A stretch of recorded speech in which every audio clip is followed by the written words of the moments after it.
convidar você a abrir sua Bíblia na primeira carta de Paulo a Timóteo.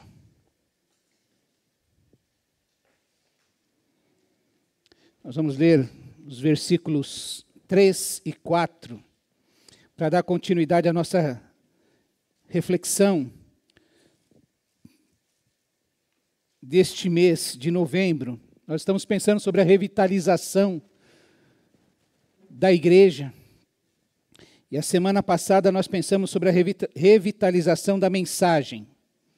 Lembrando que isso é um perigo para a igreja, o afastamento do verdadeiro evangelho da graça de Deus. E nós pensamos ali sobre Gálatas, quando o apóstolo Paulo chama a atenção da igreja dizendo, olha, eu estou admirado que tão depressa vocês abandonaram o evangelho, o verdadeiro evangelho, por outro evangelho, que na realidade não é outro evangelho, que não é o evangelho. Nós vimos ali que esse perigo, a igreja da Galácia, as igrejas da Galácia corriam o perigo, e também é um perigo odierno, é um perigo do nosso tempo, da igreja se afastar do verdadeiro evangelho da graça de Deus.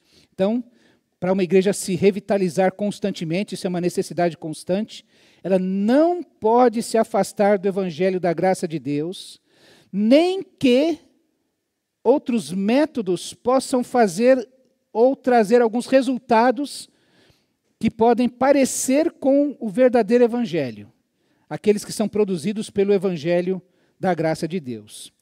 Hoje, eu gostaria de pensar sobre a revitalização da liderança da igreja. Sabendo que a igreja não vai para além da sua liderança. Isso é muito importante.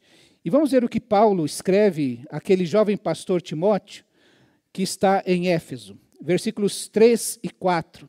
Partindo eu para Macedônia, roguei-lhe que permanecesse em Éfeso para ordenar a certas pessoas que não mais ensinem doutrinas falsas e que deixem de dar atenção a mitos e genealogias intermináveis que causam controvérsias em vez de promoverem a obra de Deus, que é pela fé.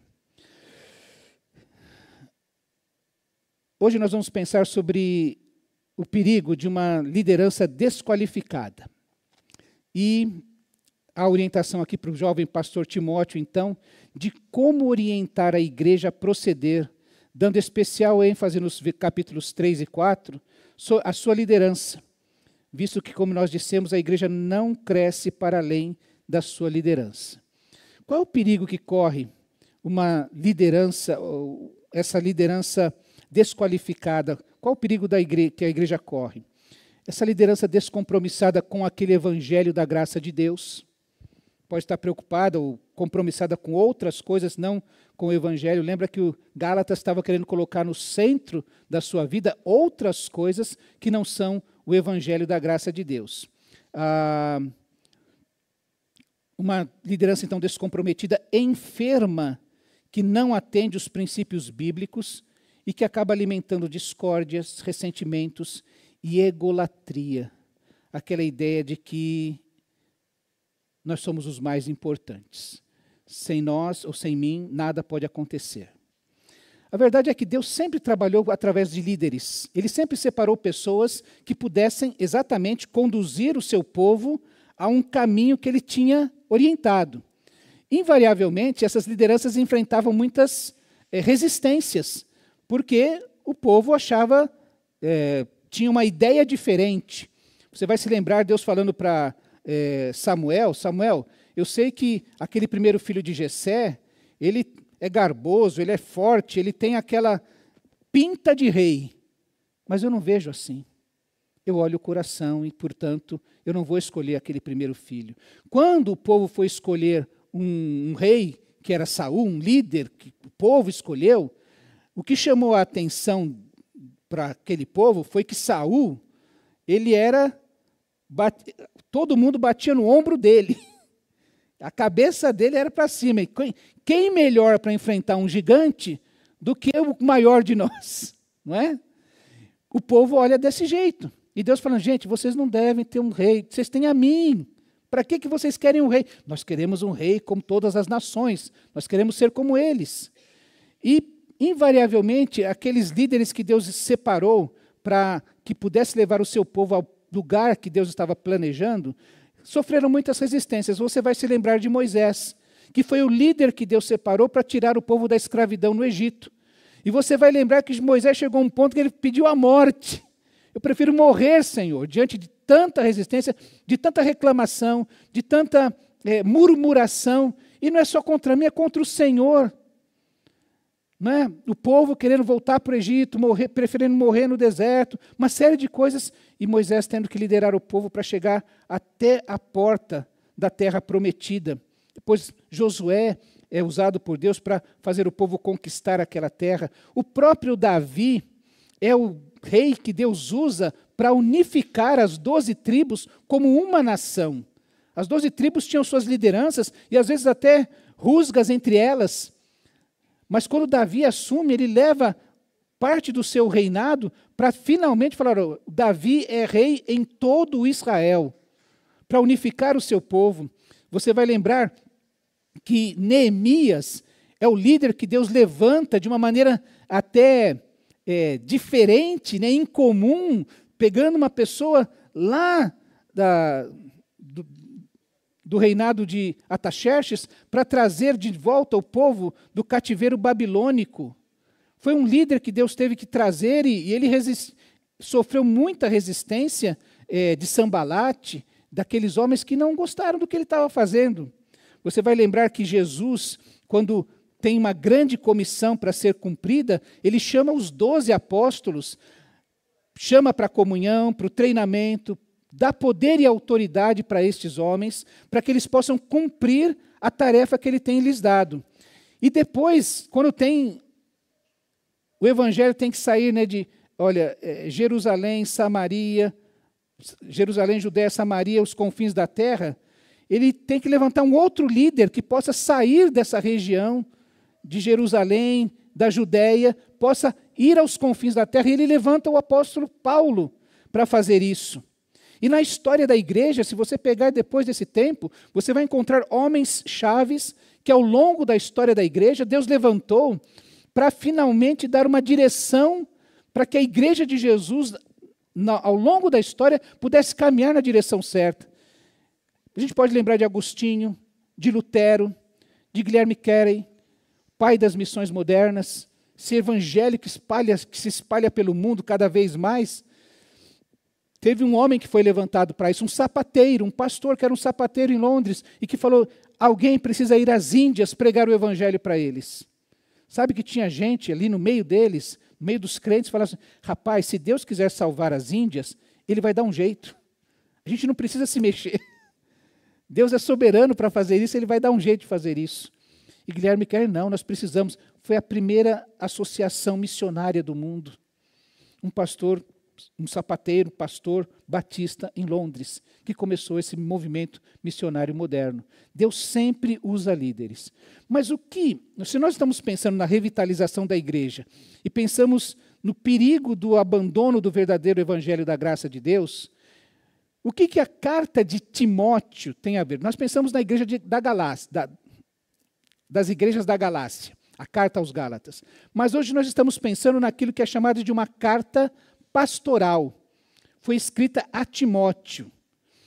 Timóteo está em Éfeso, uma cidade muito parecida com São Paulo, um grande centro, poderoso.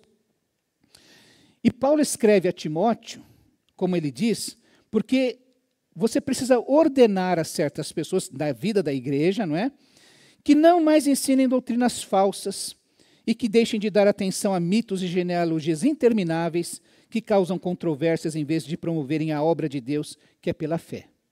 Então, a importância de pensarmos na carta a Timóteo é que Timóteo está tratando da igreja.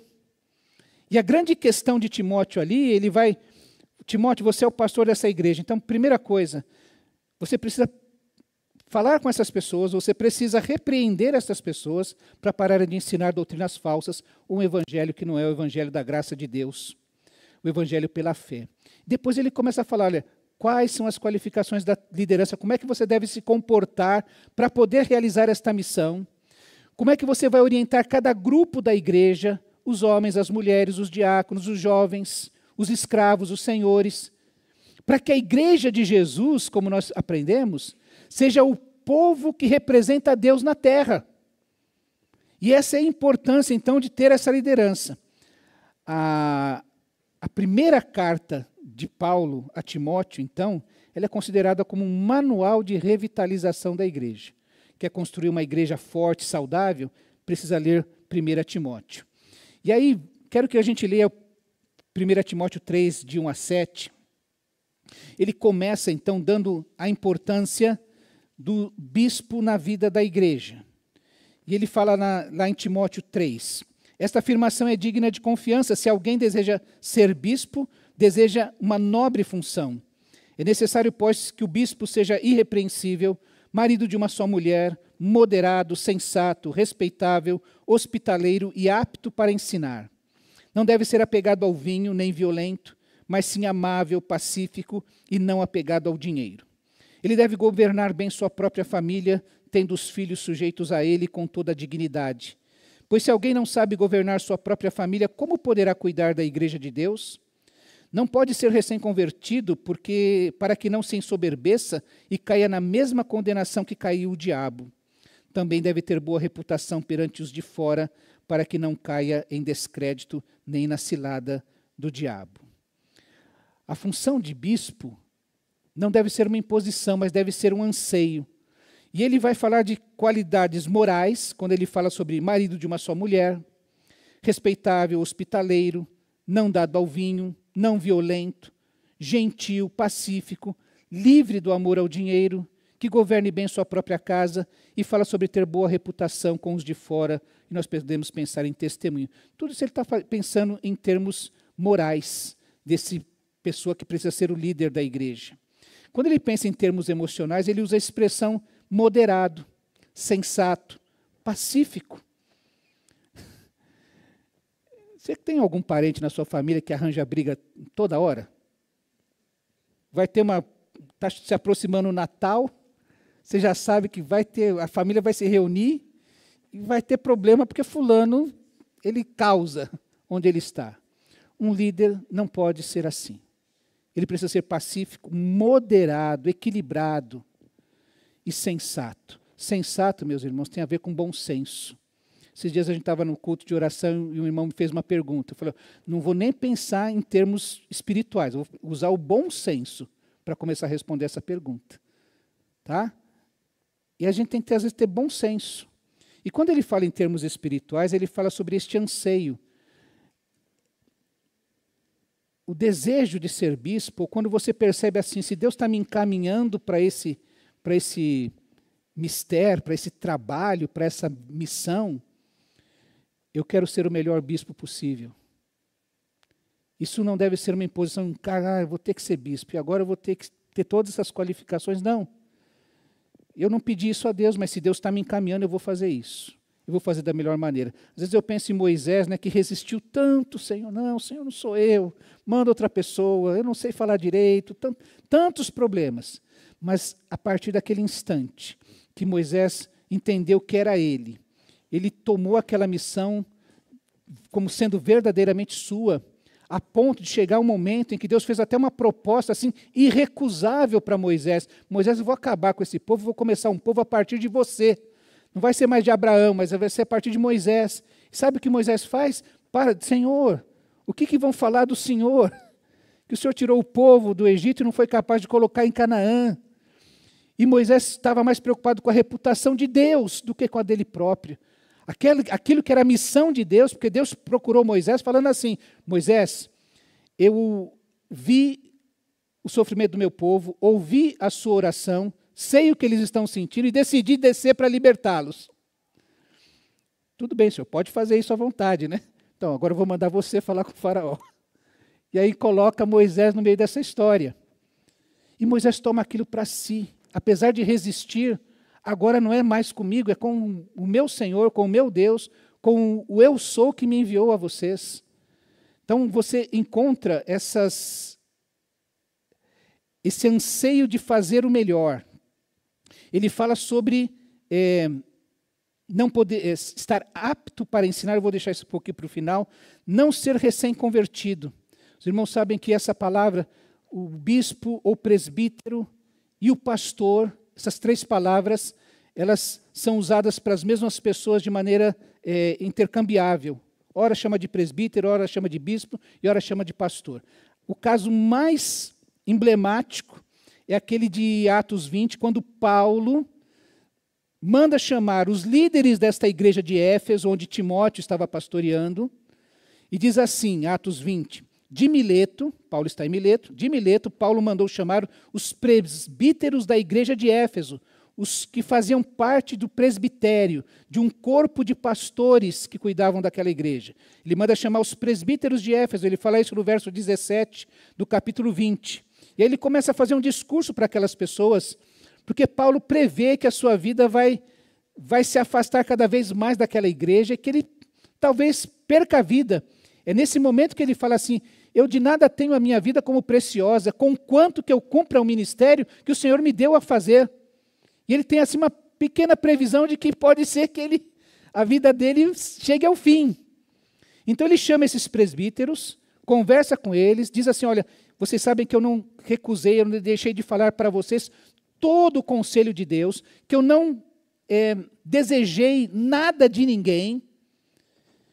E aí ele termina dizendo assim, cuidem de vocês mesmos e de todo o rebanho sobre o qual o Espírito Santo os designou como bispos. Os presbíteros que ele chamou de Éfeso, agora ele fala assim, vocês são os bispos designados pelo Espírito Santo de Deus. Para quê? Qual a função de vocês? Pastorearem a igreja de Deus. Então ele chama, as mesmas pessoas são chamadas de bispos, presbíteros e pastores. E é assim que nós acreditamos que essas três funções são exercidas por essa mesma pessoa, por esse líder espiritual na vida da igreja. Então, esse líder não pode ser recém-convertido.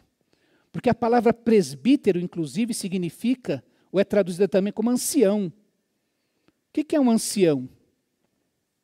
A Bíblia fala sobre o ancião de dias, que tem muitos dias. Nós podíamos pensar aqui que alguém com 80 anos para cima é um ancião. Muitos dias. Acumulou experiência, acumulou conhecimento. E para você ser o líder espiritual na vida de uma igreja, você precisa ter acumulado dias, experiência. Sabe que experiência só vem com o tempo. Não tem jeito. Quando eu comecei a pastorear, eu tinha 32 anos de idade. Exatamente. E eu me lembro na posse, que um pastor que pregou na posse falou assim, olha, nós temos algumas preocupações com o jovem pastor. Era o primeiro ministério. Eu não tinha experiência como pastor de igreja. Nunca tinha sido pastor de igreja. Eu tinha 32 anos de igreja. Né? Nasci e cresci na igreja. Mas como pastor eu não tinha. E os pastores mais velhos tinham uma preocupação. Eu estava assumindo uma igreja e agora está nas suas mãos. Se vira agora, né? É quase assim, ó, toma que o filho é teu, agora é com você. Mas eles tinham essa preocupação, porque sabiam que apesar de eu ter 32 anos, já estava maduro, casado, 2 filhas, estável, né, estabilizado na vida emocional, por exemplo, mas que tinha muitos desafios. E por isso a Bíblia fala assim, tome cuidado, ele não pode ser inexperiente, ele precisa ser um presbítero, ele tem que ser um homem experiente, porque senão ele pode se ensoberbecer e cair na mesma cilada que caiu o diabo, de achar que as glórias são suas. Os irmãos sabem que a gente bate o olho assim, a gente já começa a ter ideias, sabe? E se deixar, você faz. E meus irmãos, eu quero fazer uma confissão aos irmãos aqui. Eu sei que Deus andou por outros caminhos, eu confesso hoje, eu falo assim, Deus, o Senhor sabia o que estava fazendo. Porque se o Senhor me desse, no tempo que eu pedi, tudo o que eu pedi, eu seria uma pessoa insuportável. Eu falei, meu Deus, como o Senhor foi bom. Porque o Senhor soube o tempo, soube cuidar, soube usar cada circunstância para abençoar, para fazer o Edivaldo, que era um jovem pastor inexperiente, cujos pastores mais velhos têm algumas preocupações, para ele poder se tornar um presbítero.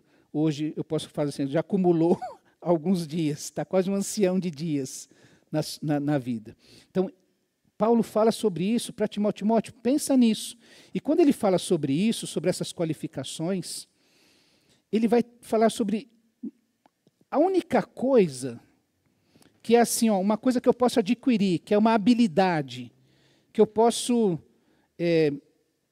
aprimorar, que não está em mim, que é ser apto para ensinar.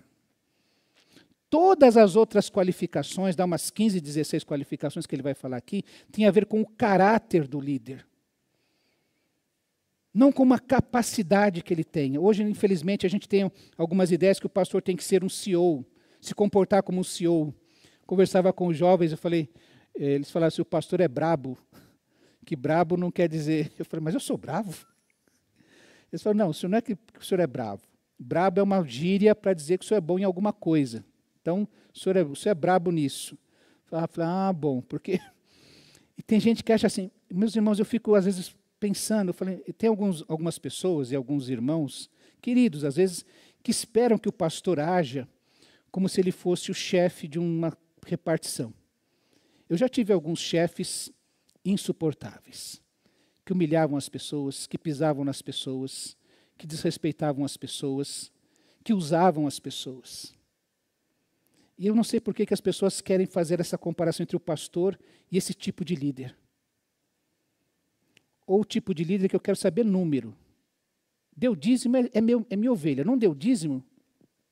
Quero saber. Está na igreja, é ovelha, é membro. Não está na ovelha, não quero saber se está doente, qual é o problema que tem, porque ele não está aqui. E as pessoas comparam o pastor hoje com esse tipo de coisa.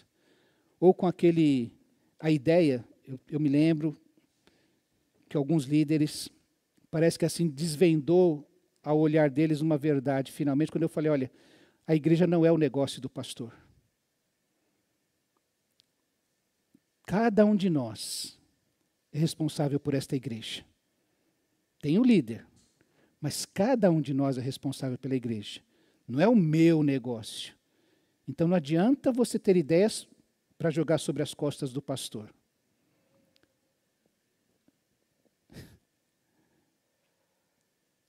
Conhece os filhos que fazem isso assim? Pai, vamos para a Disney. Nossas próximas férias nós temos que ir para a Disney.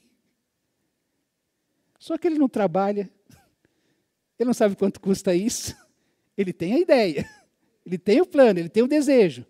Mas ele não se compromete com isso. E parece que a culpa é do pai. Por que o senhor nunca me levou para a Disney? E fica frustrado ainda, não é? Magoado para o resto da vida, porque nunca foi levado à Disney quando tinha 6 anos de idade. Às vezes a igreja se comporta dessa maneira, e por isso Timóteo precisa com moderação, com sensatez, com paciência, sendo exemplo, tentar mostrar o que o bispo deve fazer, ou ser especialmente, para poder levar a igreja à frente. Por isso que Paulo insiste no capítulo 4, olha o que ele fala para Timóteo. Se você transmitir essas instruções, ele chama a atenção exatamente para as falsas doutrinas. Ele insiste nisso. Essas pessoas precisam se apegar à verdade no capítulo 4. E aí, a partir do verso 6, ele fala assim, se você transmitir essas instruções aos irmãos, será um bom ministro de Jesus Cristo, nutrido com as verdades da fé e da boa doutrina, que tem seguido fielmente. Rejeite, porém, as fábulas profanas e tolas, antes exercite-se na piedade. O exercício físico é de pouco proveito, a piedade, porém, para tudo é proveitosa, porque tem promessa tanto para a vida presente quanto para a futura. Esta palavra é fiel e digna de toda aceitação. Se trabalhamos e lutamos, é porque temos depositado a nossa esperança em Cristo. Nossa esperança no Deus vivo, Salvador de todos os homens, especialmente dos que creem. Ensine estas coisas e dê instruções a respeito delas. Ninguém o despreze pelo fato de você ser jovem. Timóteo era um jovem, mas já experiente. Lembra que ele era aquele homem que se converte na primeira passagem de Paulo, por Icônio, Listra e Derbe, ele se converte na primeira viagem. Na segunda viagem ele já vai como um companheiro de Paulo, e é treinado por Paulo, é discípulo de Paulo, para estar aqui naquele lugar. Mas mesmo assim ele ainda é jovem. Os irmãos sabem que, como eu falei, eu comecei a pastorear com 32 anos de idade. E quando eu cheguei na igreja, tinha um corpo diaconal de 8 diáconos. 7 deles tinham mais de 62 anos. Então, todos eles podiam ser meus pais, se esforçasse, até avô. Então, eu fiquei lá com eles mais de uma década e sempre assim, o jovem pastor. Mesmo depois de 12 anos, eu continuava sendo o jovem pastor Edivaldo. Mas depois de ter acumulado uma década de serviço, e Timóteo, eu fico imaginando Timóteo passando por isso. Paulo tem que escrever, olha, ninguém o despreze pela sua juventude. Timóteo tinha no seu currículo, olha, eu sou discípulo do apóstolo Paulo. Eu já fiz viagens missionárias com o apóstolo Paulo. Eu fui treinado pessoalmente por ele. Eu tenho um currículo de vida aqui, minha Eunice e a avó Lloyd estão aqui, ó, né? Mas mesmo assim, Paulo tem que falar, olha, ainda que alguém o despreze, não considere, né? Ninguém o despreze pelo fato de você ser jovem, mas sabe como é que você vence isso? Essa desconfiança? Seja o exemplo para os fiéis na palavra, no procedimento, no amor, na fé e na pureza. Isso tem a ver com a piedade que Paulo estava falando. Não com os cursos de capacitação, pós-graduações de administração e comunicação, e seja lá o que for. Mas com piedade, com uma vida de fidelidade à palavra, de procedimento. Por isso que olhar para a vida dele particular, da família dele, no amor, na fé e na prática. E até a minha chegada, Timóteo, dedique-se à leitura pública das Escrituras, à exortação e ao ensino. Principal característica de Timóteo para aquele povo, ele sabe ensinar as Escrituras, exortar e ensinar. Não negligencie o dom que há em você, por mensagem profética, com imposição de mãos dos presbíteros.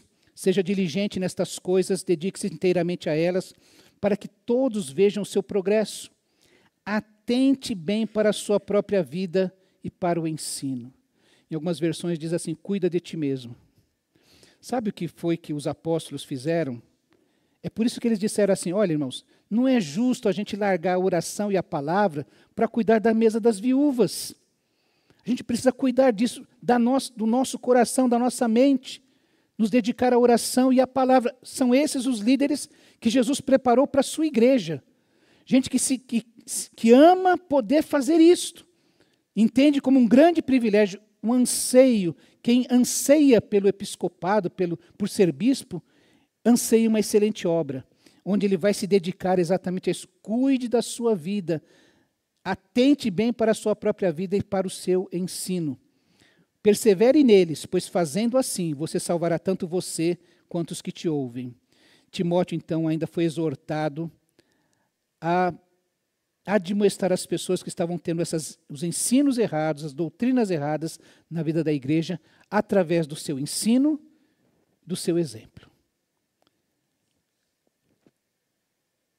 Vou continuar. Apocalipse também é uma carta que fala sobre a relevância desta liderança para a igreja.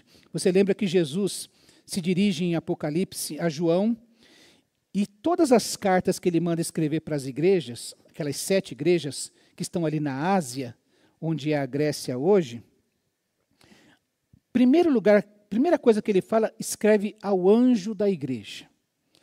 E anjo da igreja é uma expressão para falar sobre o líder espiritual da igreja. Você vai lembrar que João tem a visão de Jesus andando sobre os candelabros, e diz que ele mesmo explica que os candelabros são as igrejas e que os anjos, as estrelas são os anjos da igreja, são os líderes espirituais da igreja. Logo, primeiro Jesus fala com a liderança da igreja, para depois exortar cada igreja sobre os perigos que ela estava correndo. Se afastar do verdadeiro evangelho da graça de Deus, ter igrejas que tinham uma liderança falha, não compromissada, pregando doutrinas falsas na vida da igreja. E por isso Jesus fala no Apocalipse, manda falar com aquelas igrejas com, em primeiro lugar, com a liderança da igreja. A W. Tozer diz assim, a história de Israel e Judá apresenta uma verdade ensinada claramente por toda a história. Isto é, as massas são ou logo serão aquilo que os seus líderes forem.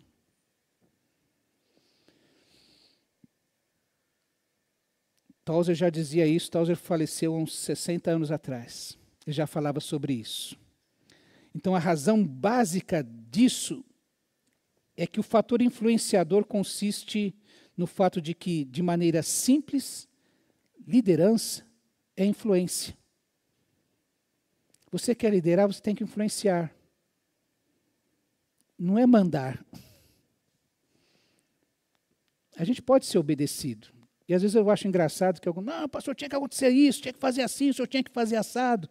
É tão legal a gente ouvir essas coisas, porque eu falo, irmão, eu gostaria muito que fosse assim, eu queria dar uma ordem e pá, acabou, ninguém mais fala nada, está resolvido, obedecido. Mas não é assim. Timóteo, insiste, seja o exemplo, prega, ensina, até que esse ensino entre, seja internalizado no coração dessas pessoas e elas possam realmente se transformar a partir deste ensino, dessa palavra que é pregada, que é ensinada. Corrige essas doutrinas erradas, insiste nisso. Porque não é você mandando, é que essas pessoas sejam transformadas por aquilo que Deus está pregando na sua palavra. Por fim, meus irmãos, Reader diz assim que existem 3 tipos de liderança. Ele fala sobre este assunto que sugere o tipo de liderança necessária num processo de revitalização da igreja. Segundo ele, tem que possuir no mínimo 3 verdades no seu coração. O líder precisa ter essas 3 verdades no seu coração, segundo esse autor Henry Reader. Primeiro, ele diz que bons líderes aprendem com o passado, mas não vivem no passado. Esse é um grande desafio, meus irmãos. Sabe quando a gente está cantando aqui, eu lembro de umas músicas do meu tempo. Foi ótimo, excelente, maravilhoso. Essa semana eu vim ouvindo o rádio o tempo todo, lá, pensa num trânsito, e eu ouvindo um disco de vinil, né, no YouTube, inteirinho, aquelas músicas da minha juventude. Doutrina perfeita, ensinamento perfeito. Mas ficou no passado, não adianta eu ficar aqui, Jonathan, toca aquela música da minha juventude, da minha adolescência. Irmãos, tem que cantar as músicas do meu tempo. O passado me ensinou, fortaleceu, eu aprendi. Enquanto eu ouvia aquelas músicas, eu me emocionei dirigindo o carro. Falei, que verdade linda a respeito do Senhor da igreja. Como sairemos de Jerusalém se o Espírito Santo não mover os nossos corações? Só pelo poder do Espírito. Eu aprendi, eu me emociono até hoje, mas isso ficou no passado. Não volta mais. Bons líderes aprendem com o passado, mas não vivem nele. Primeira máxima. Quer ser um bom líder? Aprenda com o passado. Não fica, que em 1920 era feito assim. 1920, irmãos. Passou, né? Deu, como dizem, deu. Tá? Vamos embora. Segunda, bons líderes vivem no presente, mas não se acomodam a ele. E é engraçado, meus irmãos, que cada vez que a gente tem uma vitória, ufa, vencemos essa fase, aqui essa etapa. Aí dá quase um desespero. Meu Deus, e agora? Para onde nós vamos? Não é? Às vezes a gente tem aquele síndrome de Pedro, que, nossa, pastor, que coisa linda. Senhor, ou Pedro falando para Jesus, Senhor, vamos fazer 3 cabanas e ficar aqui, ó, está maravilhoso esse tempo, esse presente, esse momento que nós estamos vivendo com Jesus. Vamos ficar aqui, desse jeito, ó que bom.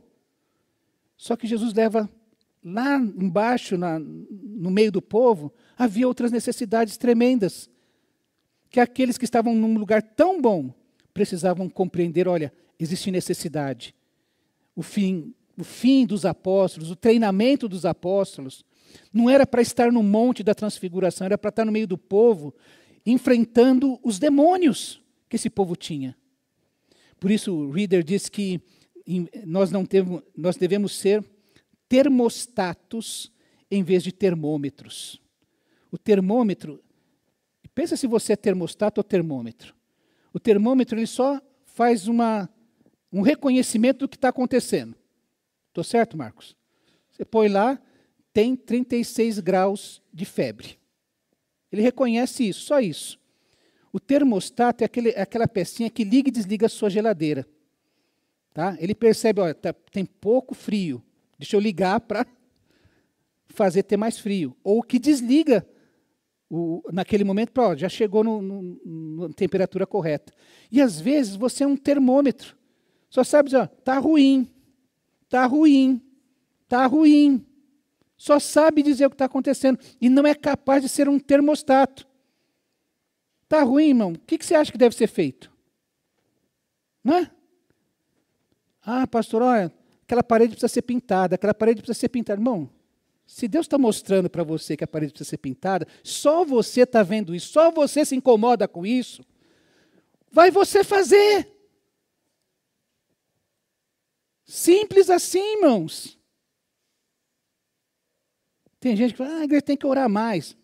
Vamos, começa uma campanha de oração na sua casa.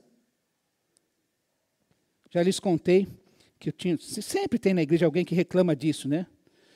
Aí olha, irmãos, a carne, tá? Osso. Vocês querem orar? Tudo bem, vamos fazer uma semana de oração. 5 horas da manhã, das 5 às 6 da manhã. Oração aqui na igreja. Apareci eu. O casal de zeladores que morava na igreja foi revezando. Um dia vinha o marido, outro dia vinha a esposa. E um irmão que veio alguns dias. É assim que vocês querem mudar as coisas? Então, um bom líder, ele vive no presente, mas ele não se acomoda a ele. Ele é um termostato. Ele está propondo mudanças no seu ambiente e ele vai fazer isso. E terceira, bons líderes olham para o futuro, mas não esperam por ele. Quando nós vamos fazer isso? Ah, pastor, vamos orar. Ai, meu Deus do céu. Às vezes tem que ter bom senso. E essa semana eu falava com um grupo de oração. Estava andando aqui na oratório e de repente veio na minha mente orar sem cessar. Está caminhando, tinha que resolver um negócio lá em cima. Falei, poxa, a gente não deve parar para orar. Primeira verdade desse versículo é que a gente não tem que parar para orar. Eu vou deixar de vir à igreja para começar a orar. Eu vou deixar de fazer... Olha, pastor, eu estou com muito problema, eu vou deixar minha função na vida da igreja, porque eu preciso orar, me recolher, entender o que Deus está falando. Não. A gente não deixa de orar, não para começar a orar. A gente vai orando continuamente. E a segunda verdade sobre esse versículo é que a gente ora sobre todo assunto, sobre qualquer circunstância e em qualquer momento. Se eu estiver andando, caminhando, de joelhos, num momento de oração, não importa, eu tenho que estar orando. Estar em comunhão com Deus. Então, meu irmão, bons líderes aprendem com o passado, mas não vivem nele. Bons líderes vivem no presente, mas não se acomodam a ele. E a terceira, bons líderes olham para o futuro, mas não esperam por eles. Qual é a conclusão que a gente chega nesse tempo que ser líder é influenciar? A boa liderança cristã, segundo a Bíblia, é um espelho de Jesus. Se é alguém que foi líder, foi Jesus. E Jesus tem 2 momentos em que ele dá 2 importantes informações para nós. A primeira está lá em Mateus 20, 25 a 28, quando Mateus registra o seguinte, que Jesus chamou os seus apóstolos e disse assim, vocês sabem que os governantes das nações as dominam, e as pessoas importantes exercem autoridade sobre elas. E quando Jesus está falando aqui, os governantes das nações eram os Césares, eram os reis. Exercer autoridade aqui é mandar e ser obedecido, é mandar pôr na fornalha de fogo ardente e ser posto. Mandar matar e mandar prender, como se diz, é mandar prender e soltar. Tá? Não está falando do chefinho do que a gente tem do dia a dia, não.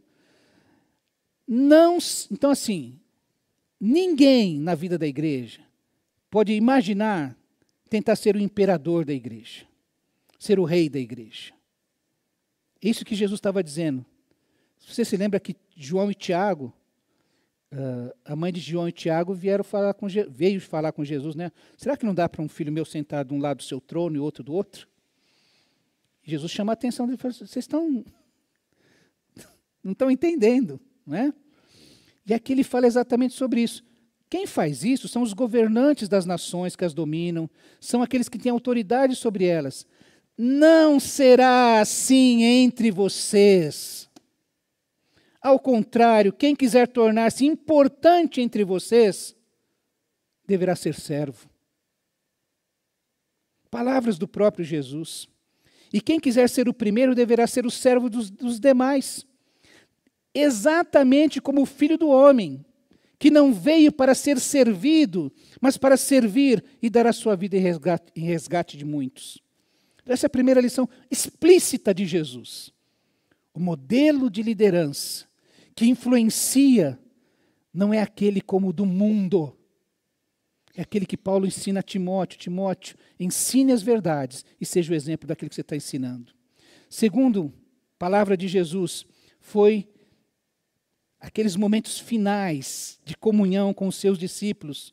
Eu gosto de pensar assim, às vezes a gente tem que se separar de alguém que ama muito, que gosta muito, e a gente tem que dar aqueles últimos conselhos. Filhão, você vai morar em outra cidade, você está indo você vai começar a sua faculdade agora, tá? Então, lembra, tá? É o primeiro dia de aula que você vai ter, não é? Então, mas lembra disso, tá? Não se esquece lá que você é crente, não se esquece lá disso. Cuidado com vão te oferecer um baseado, vão dizer que você pode ficar com todo mundo, vão dizer que você pode fazer um monte de coisa. Aí você dá aqueles... Filhão, por favor, não esquece disso, aqueles conselhos finais. E Jesus, naquela ceia, está fazendo isso com os discípulos. Gente, eu vou morrer, tá? Vocês não vão ficar órfãos, não se preocupem. Eu vou mandar o Espírito Santo para cuidar de vocês, mas eu quero que vocês não esqueçam de algumas coisas. Olha, sem mim vocês não podem fazer nada. Então vocês têm que estar em comunhão comigo, como um galho está ligado à árvore. E ele vai falando uma série de coisas. Ele fala o seguinte, é aquele dia que ele pega e lava os pés dos discípulos. É no começo daquela ceia, daquela celebração.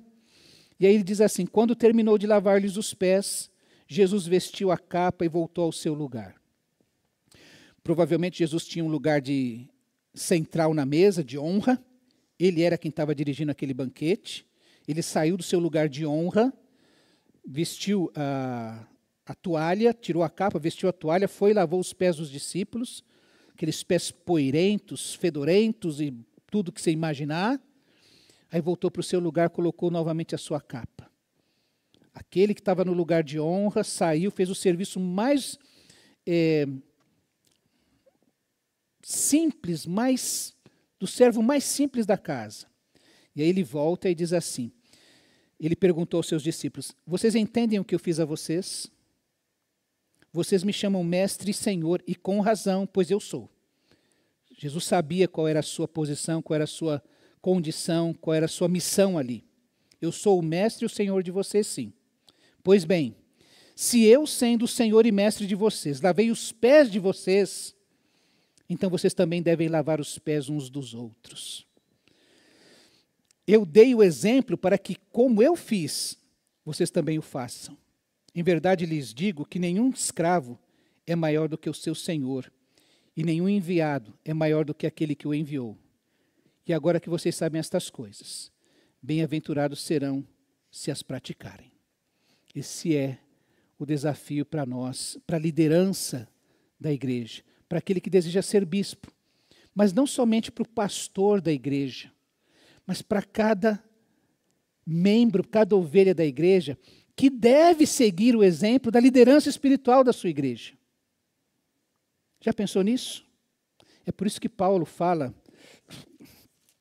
quero terminar aqui, lembrando que ele fala para a igreja de Filipos, ponham em prática tudo que vocês aprenderam, receberam, ouviram e viram em mim. Paulo assumiu a responsabilidade de ser um líder. E como é que ele fez isso? Vocês viram que eu servi vocês. Vocês viram que eu ensinei vocês. Quando ele fala para aqueles presbíteros de Éfeso, ele vai falar exatamente isso. Eu não cobicei nada de vocês e eu não deixei de pregar todo o conselho de Deus a vocês. Aquele grupo chorou quando teve que se separar de Paulo, porque entendia que não ia mais ver o seu rosto. E é assim que vão se tornando, que o reino de Deus vai se tornando um reino de amigos. Que a gente vai aprendendo um com o outro, vai reconhecendo a piedade um do outro, o compromisso que cada um tem com o Deus da missão e com a missão de Deus. E é isso que vai nos tornando, como Jesus fala para os seus discípulos, já não chamo de servos, mas de amigos, porque tudo que o Pai me falou, eu falei para vocês. Nós agora temos comunhão e intimidade. Eu queria desafiar você, igreja, você, meu irmão, minha querida irmã, meu querido irmão, a aprendermos mais sobre a liderança de Jesus, para termos o padrão correto de liderança na vida da igreja, ou nos apegarmos a esse tipo de liderança piedosa, compromissada com a palavra, compromissada com o Senhor da igreja. É assim que a igreja não vai correr o risco que Éfeso estava correndo e que Paulo teve que mandar Timóteo para cuidar daquela igreja. Vamos orar? Pai querido, obrigado por este momento, por este tempo na tua presença. Nós queremos te agradecer, ó Deus, porque a tua palavra tem sempre orientação precisa para nós.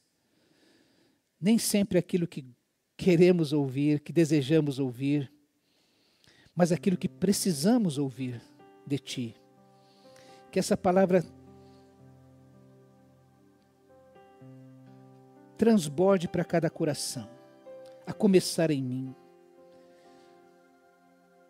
De buscarmos, ó Deus, estar dentro do teu padrão, da tua orientação, da tua direção, para que a sua igreja seja viva, forte, saudável sempre, ó Deus, compromissada contigo.